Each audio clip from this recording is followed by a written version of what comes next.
신앙은 그저 내 주관대로 믿기만 한다고 해서 이루어지는 것이 아니라 하느님께서 원하시는 길을 걸어가는 것이 참된 믿음이요 신앙이라고 말할 수 있죠. 신앙이라는 것은 무엇보다 하느님과 나와의 관계라는 것을 잊지 말아야 합니다. 일방적으로 내가 뭔가를 바란다고 해서 이루어지는 것이 아니라 하느님과 나의 관계를 제대로 정립해야만 내가 바라는 것들이 이루어질 수 있다는 거죠. 그렇다면 늘 우리가 반복적으로 이야기하지만 기적은 하느님께로부터 오지만 그 기적을 가능하게 하는 것은 무엇이라 했죠? 우리들의 믿음이라고 했습니다. 예수님께서는 믿음을 보시고 사람들을 고쳐주셨고 믿음이 있을 때 기적을 일으키셨기 때문이죠. 때로는 예수님께서 기적을 많이 행하지 못하셨을 때 그분은 그 마을 사람들의 믿음이 없는 것을 의아해하십니다. 그러니까 우리가 바라는 것들이 이루어지기 위해서, 즉 기적이 이루어지기 위해서는 하느님께서 우리를 너무나 사랑하셔서 이미 기적을 일으키실 마음이 있다. 중요한 것은 내게 믿음이 있느냐 없느냐 하는 거죠. 그래서 믿음이 무엇인지를 우리가 충분히 생각하고 느끼고 체험해야 합니다. 믿음이라는 것은 머리에서만 이루어지는 것은 아니에요. 그러나 믿음이 뭔지 알지 못하면 우리는 제대로 그것을 체험할 수 없습니다. 보통 믿음의 조상이라고 한다면 누굴 의미하죠? 아브라함을 믿음의 조상이라고 하죠. 그는 하느님께 믿음을 보여줬기 때문에 그래요. 아브라함은 하느님께 시험을 10가지를 받는데 그런데 10번째 시험이 참으로 심각합니다. 왜냐하면 마지막 시험은 바로 하나뿐인 아들, 외아들 이삭을 제물로 바치라는 그런 시험이었기 때문에 그래요. 여러분들은 하느님께서 아들을 요구하시는 이 시험을 이해하십니까? 우리는 물론 결과를 알고 있어요. 하느님께서는 이삭을 죽이지 못하게 하시지만 아브라함은 그것을 알지 못했죠. 하느님께서 아브라함에게 하나뿐인 아들 이삭을 제물로 바치라고 했을 때 아브라함의 마음은 어땠을까요?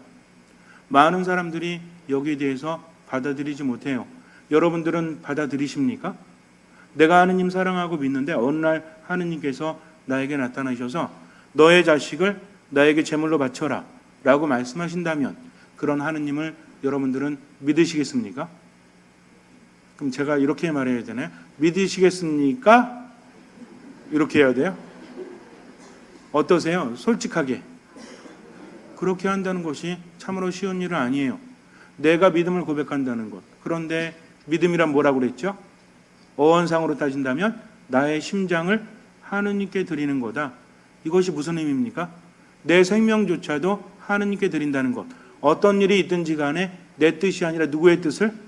하느님의 뜻을 따르는 것이 믿음이라고 한다면 여기서 조건이 뭐죠?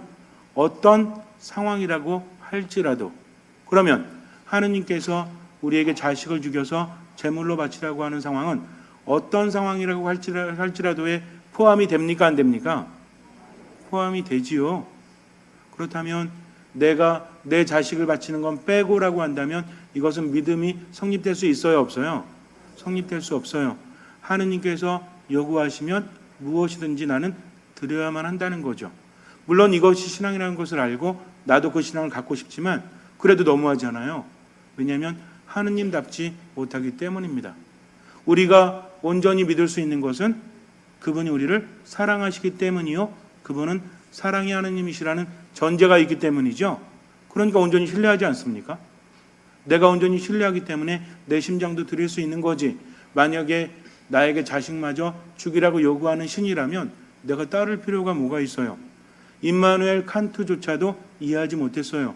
이런 모습은 참된 하느님의 모습이 아니기 때문에 이것은 사실이 아니다라고 말할 정도로 이 말씀은, 이 창세기의 이야기는 우리에게 받아들여지기 힘들다는 거죠.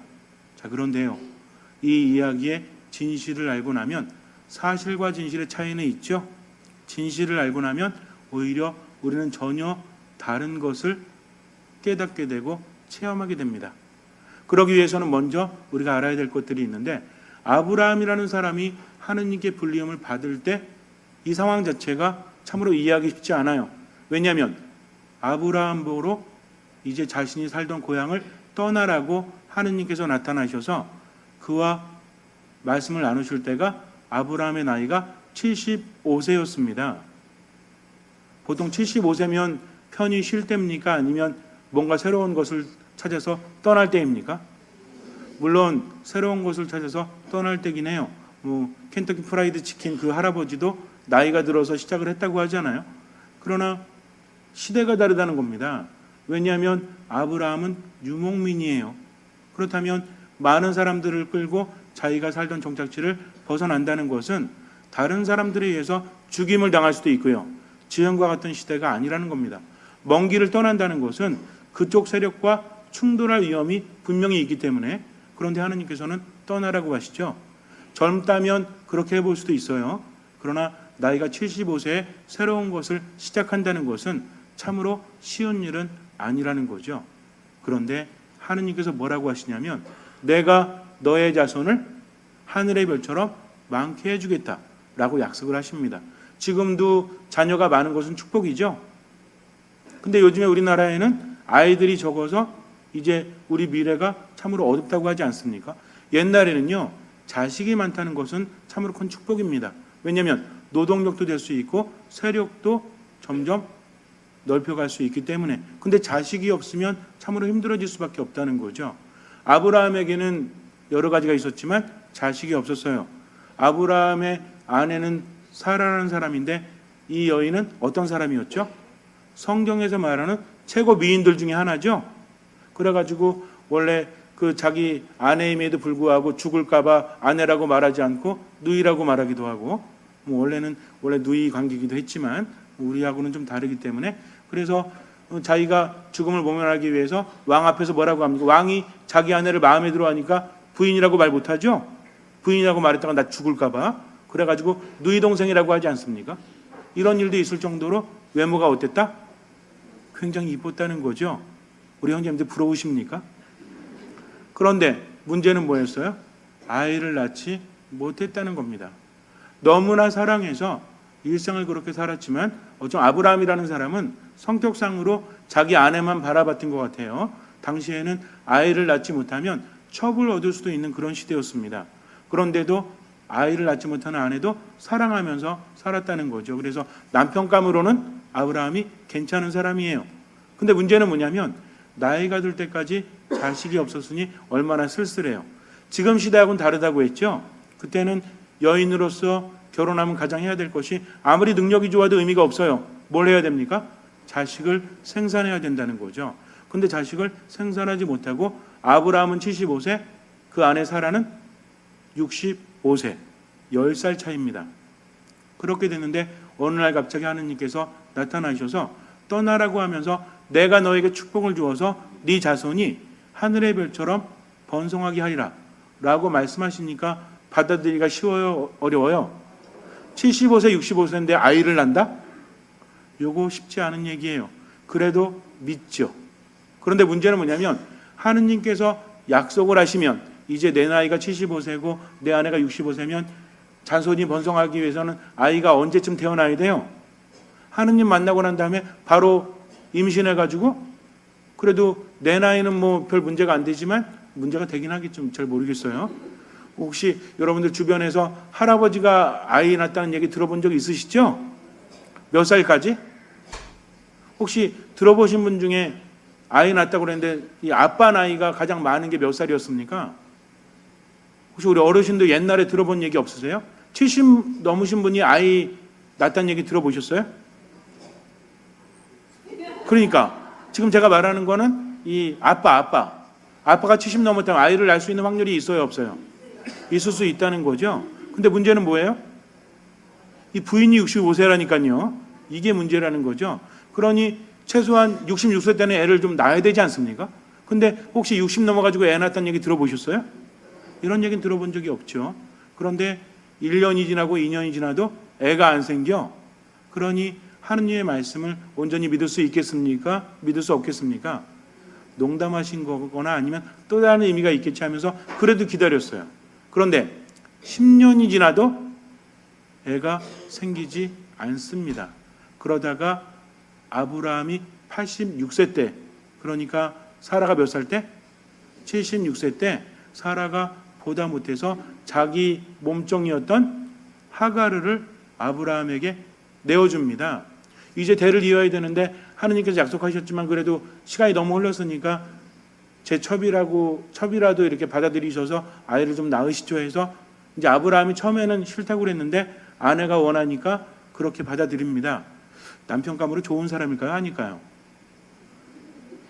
그 시대를 생각하셔야 되고요. 아내가 원했으니까 그렇게 한 겁니다. 그래서 86세 때 이스마엘이 태어나요. 그리고 나서 이제 그냥 살았던 거죠. 하느님의 약속은 그냥 잊고 살았습니다. 그러다가 아브라함이 99세 때, 사라가 몇 살 때? 89세 때 하느님의 천사가 나타나서 이제 이삭이 태어날 것에 대해서 예고를 합니다. 그때 아브라함이 땅에 엎드려서 절을 하면서 어떤 생각을 하냐면 아유, 내 나이가 몇인데 아이를 가질 수 있단 말인가. 그러면서 뭐라고 하냐면 그건 됐고요. 우리 이스마엘이나 건강하게 자랄 수 있도록 그렇게 좀 해주십시오. 그랬더니 아니다. 너의 아내 사라에게서 아이가 태어날 거다. 라고 말합니다. 99세 할아버지와 89세 할머니한테. 그런데 이 이야기를 듣고 아브라함이 슬쩍 웃어요. 말이 안 되니까. 그리고 나서 이제 사라에게 가서 이야기를 하는데 사라가 그 얘기를 듣습니다. 자꾸 듣다 보니까 아브라함에게 손님들이 왔거든요. 얘기를 듣다 보니까 자기가 애를 낳는데 내 나이가 몇인데? 지금 89세인데 그럼 지금 생겨도 언제 나이 돼? 90세. 혹시 90 우리 할머니들 계세요? 80대 후반 손 들어보세요. 가장 연세 많으신 분이 연세가 어떻게 되시죠? 여자 나이를 묻는 거는 제정신이 아닌 건데 저는 괜찮아요. 신부라서. 자, 그러면 우리 혹시 80세 넘으신 분 손 들어보세요. 아니 자매님들 중에 연세가 어떻게 되셨어요? 앞으로 4년 후에 아이를 낳는다고 하면 웃으셨어요 지금. 그러니 사라가 듣고 웃겠습니까 안 웃겠습니까? 웃죠. 아유 성경에 뭐라 내가 지금 나이가 몇인데 육정이 이를 거고 그리고 우리 주인 양반도 나이가 몇인데 말이 돼? 하면서 웃습니다. 근데 하느님의 천사로 온 사람들이 사라에게 그래요. 너 왜 웃었냐고? 그때 사라가 안 웃었다고 그럽니다. 근데 재밌는 게 뭐냐면 아니야 너 웃었어 이렇게 말을 합니다. 되게 재밌어요. 성경을 묵상하다 보면.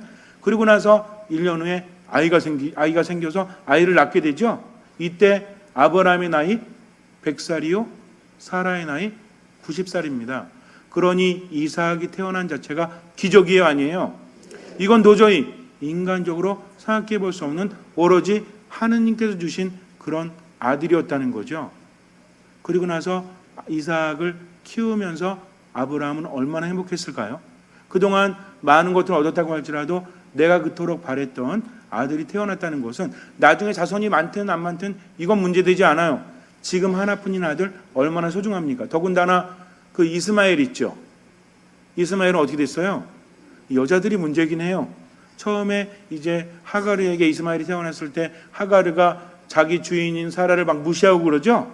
그래가지고 맨날 눈물로 지새우지 않습니까? 그러다가 이삭이 태어나니까 어때? 역전됐지. 그러면서 이제 사라가 하가르를 못 살게 굴어요. 그래서 어느 날 이제 하가르하고 이스마엘은 집을 떠납니다. 그리고 남은 아들은 이삭뿐이었다는 거죠. 그러다가 이제 어느 날 하느님께서 아브라함에게 너의 아들을 제물로 바쳐라 라는 청천벽력 같은 말씀을 하세요. 아브라함이 어땠을까요? 제정신이 아니었겠죠? 아니 어떻게 아들을 바치란 말인가? 근데 우리가 생각해 봐야 될 것은 생소한 것은 아니었다는 겁니다. 아브라함에게 있어서 아들을 바치란 이야기는 정말 충격적이요 말도 안 되는 이야기였지만 그러나 생소한 얘기도 아니었다는 얘기예요. 왜냐하면 당시에 가나안 지역에서는 인신제사를 하는 것이 유행이었습니다. 하느님 말고 다른 신들에게는 인신제사가 너무나 당연했다는 거죠. 근데 하느님은 여태까지 한 번도 요구하지 않으셨죠? 그런데 이제 하느님께서 요구를 하십니다. 아브라함이 어떤 생각이 들었을까요? 너무 힘들지만 그러나 다른 신들에게 가나안 사람들이 자식을 바치는 걸 봤거든요. 그러니 하느님께서 요구하시는 것에 대해서 내가 너무나 힘들지만 그래도 그것이 생소하진 않고 그럴 수 있다라는 생각이 있을 수도 있겠죠. 무슨 얘기인지 아시겠습니까? 내가 인정한다는 것이 아니라, 그렇게 하는 것이 나만 한 것이 아니라 다른 사람들도 그렇게 하고 있다는 거죠. 이것을 알고 있다는 거예요. 그런데도 아들을 바친다는 것은 쉬워요? 쉽지 않아요? 하지만 중요한 것은 100살에 낳은 아들입니다. 인간적으로는 도저히 얻을 수 없었는데 하느님께서 주셨기 때문에 얻은 그런 아이였다는 거죠. 그러니까 아브라함은 우리들의 생각과는 조금 달라요? 아니면 같아요? 그동안 인생을 살아오면서 하느님에 대해서 체험을 했죠. 그가 느낀 것은 무엇입니까? 하느님은 말도 안 되는 데서 인간에겐 불가능하지만 가능한 일을 하시는 분이시다. 그분에게는 불가능함이 없다라는 거죠. 그러면 하느님께서 나에게서 빼앗아 가시려면 얼마든지 빼앗아 가실 수 있어요? 없어요? 빼앗아 가실 수 있다는 거죠. 그런데도 나에게 바치라고 요구하시는 것은 의미가 있겠지라고 생각할 수밖에 없어요. 이미 하느님을 깊이 체험했기 때문에 내가 저항할 수 없다는 것을 깨닫습니다. 편안하게 했다는 게 아니에요. 그래서 한마디도 하지 않고 그분의 말씀을 따라서 사흘을 걸어가죠.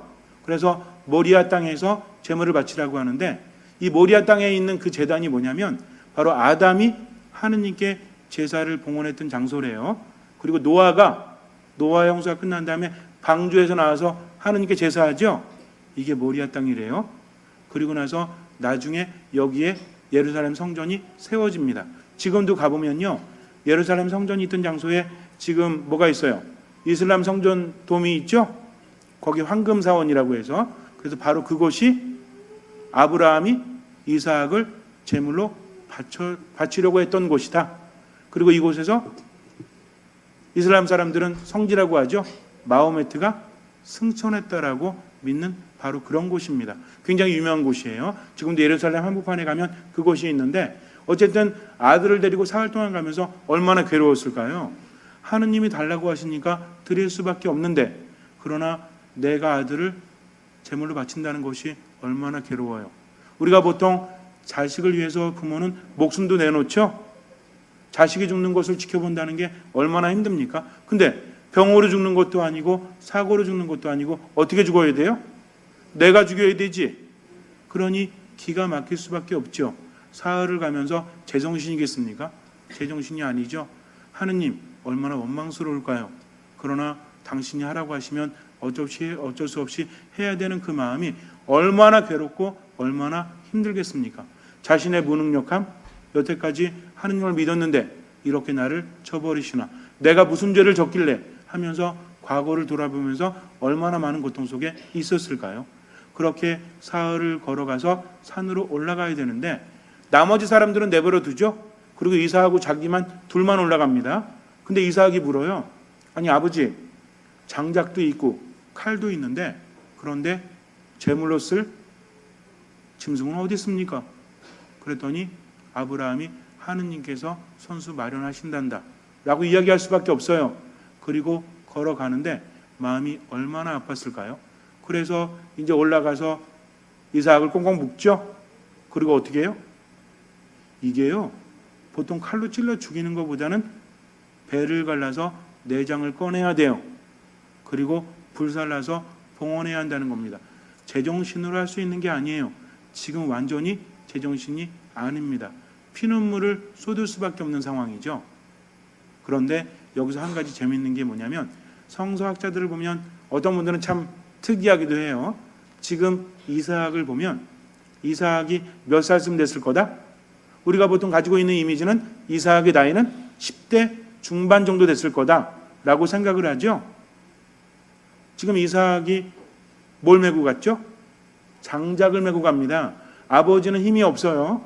근데 아들은 장작을 메고 갈 정도죠. 그럼 번제물로 이렇게 뭔가 태워서 이렇게 하면 장작이 좀 많이 필요하겠어요? 아니면 한두 개 필요하겠어요? 좀 많이 필요하죠. 이것을 짊어질 수 있는 나이면 어느 정도 되겠습니까? 10대 중반 정도? 굉장히 건장한 그런 청소년이었다는 거죠. 근데 성경을 보면요, 이 이야기 다음에 어떤 이야기가 나오냐면 사라가 죽은 이야기가 나옵니다. 그래서 그 학자는 이렇게 연결을 해요. 아브라함이 이삭을 바치던 그 사건 이후에 사라의 사건이 나오는데, 사라가 죽을 때 127세였다는 거죠. 그러니까 사라가 이삭을 낳았을 때가 몇 살이다? 90살이다. 근데 몇 살에 죽었다? 127세. 그러니까 127 빼기 90 하면 37세였다. 그러니까 이삭은 36세나 5세 정도?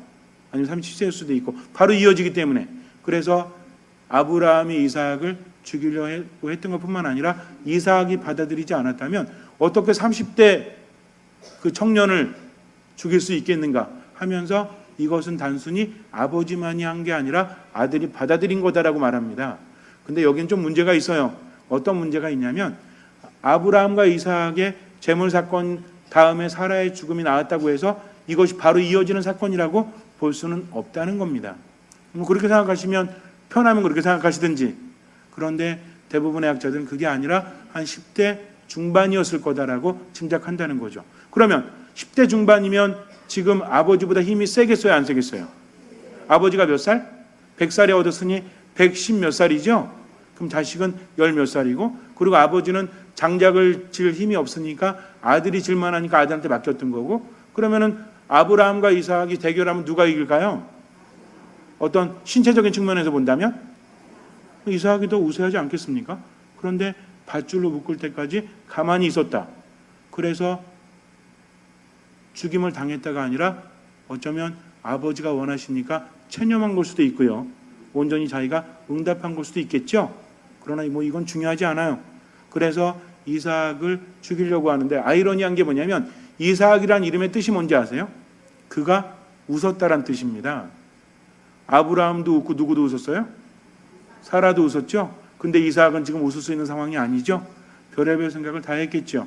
근데 나중에 보면 우리가 보통 성조라고 부르는 아브라함, 그리고 이삭, 야곱, 이 세 사람을 보면 이게 다 부모 자식 간의 관계거든요. 성조, 거룩한 조상이라고 부르는데 이 중에서 가장 편히 산 분이 누구냐면 이삭이에요.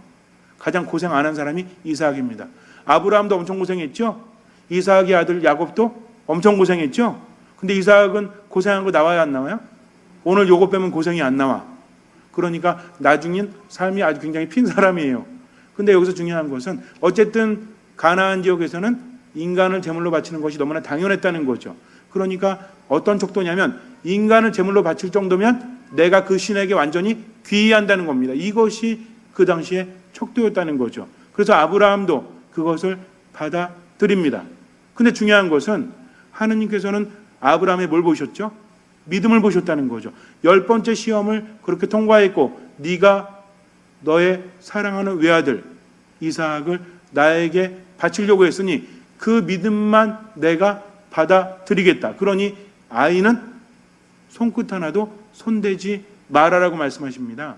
이걸 바꿔 얘기하면 뭐냐면 하느님은 어떤 분이시다?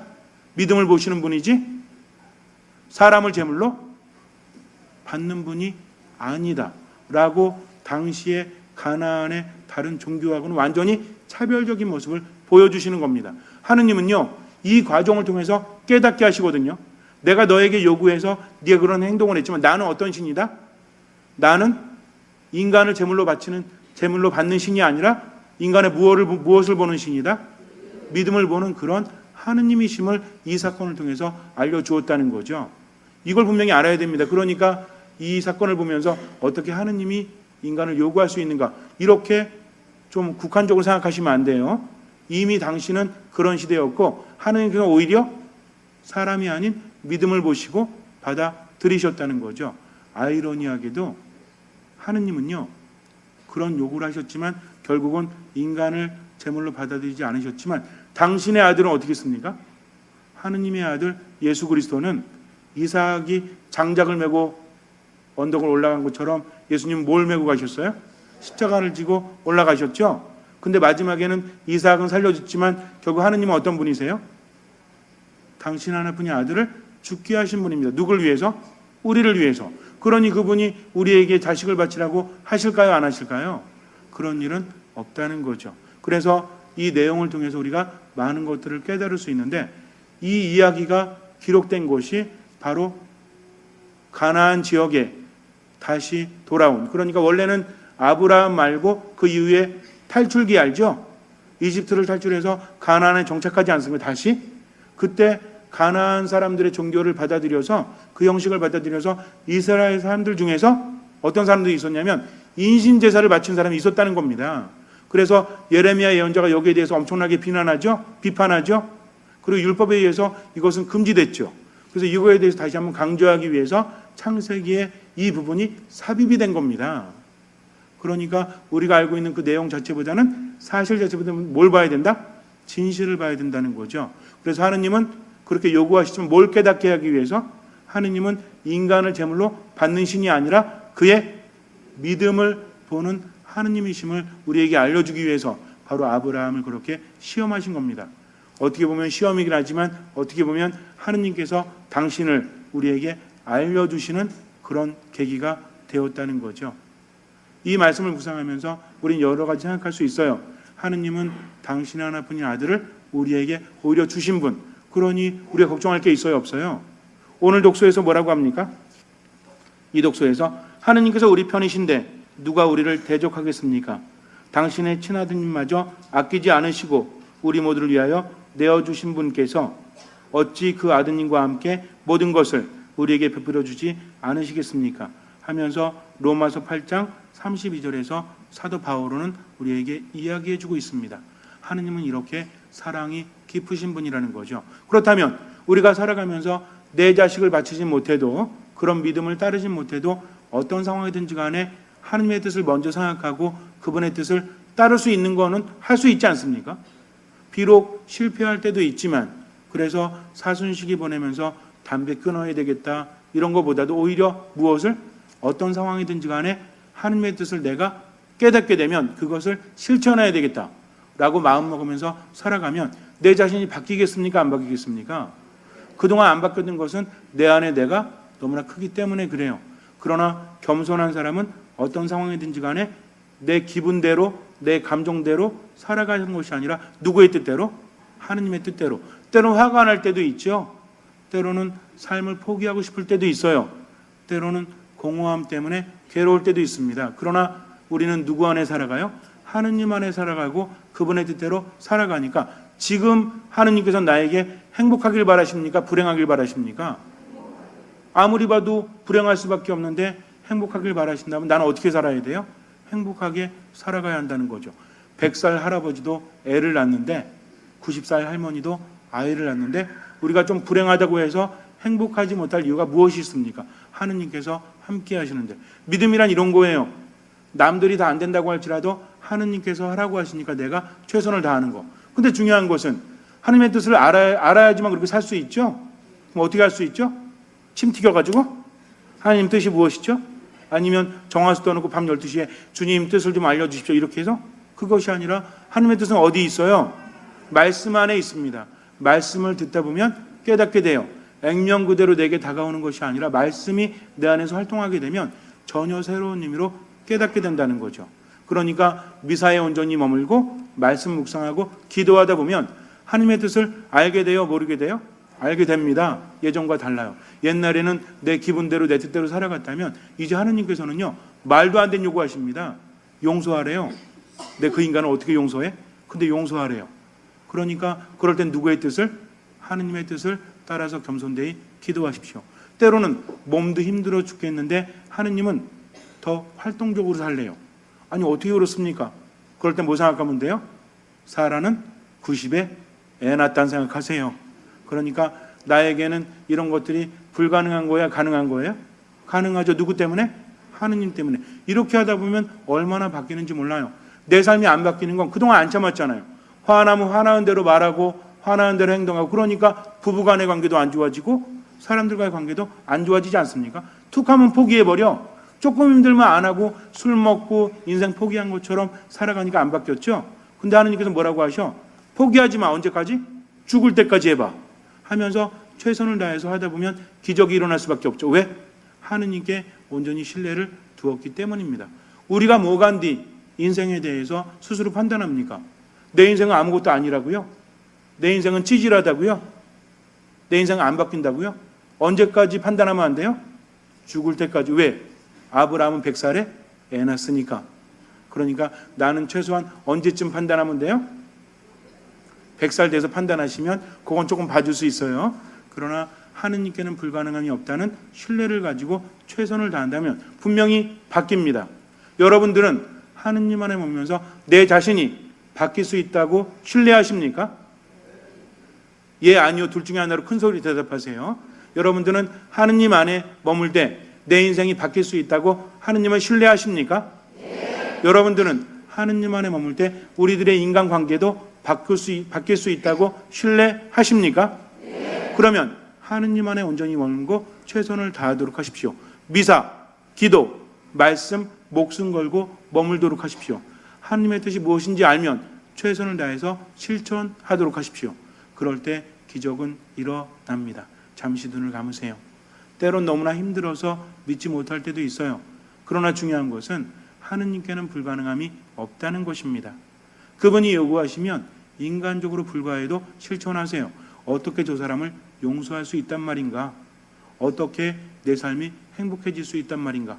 내 몸이 이 지경이고 우리 상황이 이 지경인데, 그러나 하느님께서는 우리에게 가능한 것을 요구하십니다. 왜냐하면 하느님께서 함께 하시기 때문이죠.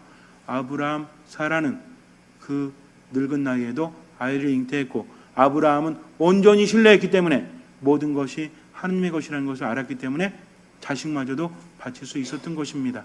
그러니 내 삶 한가운데서 하느님의 뜻을 실천하도록 하십시오. 기도와 말씀과 미사 안에서 주님께서는 그 믿음을 보시고 우리 삶에 놀라운 기적을 일으켜 주실 것입니다.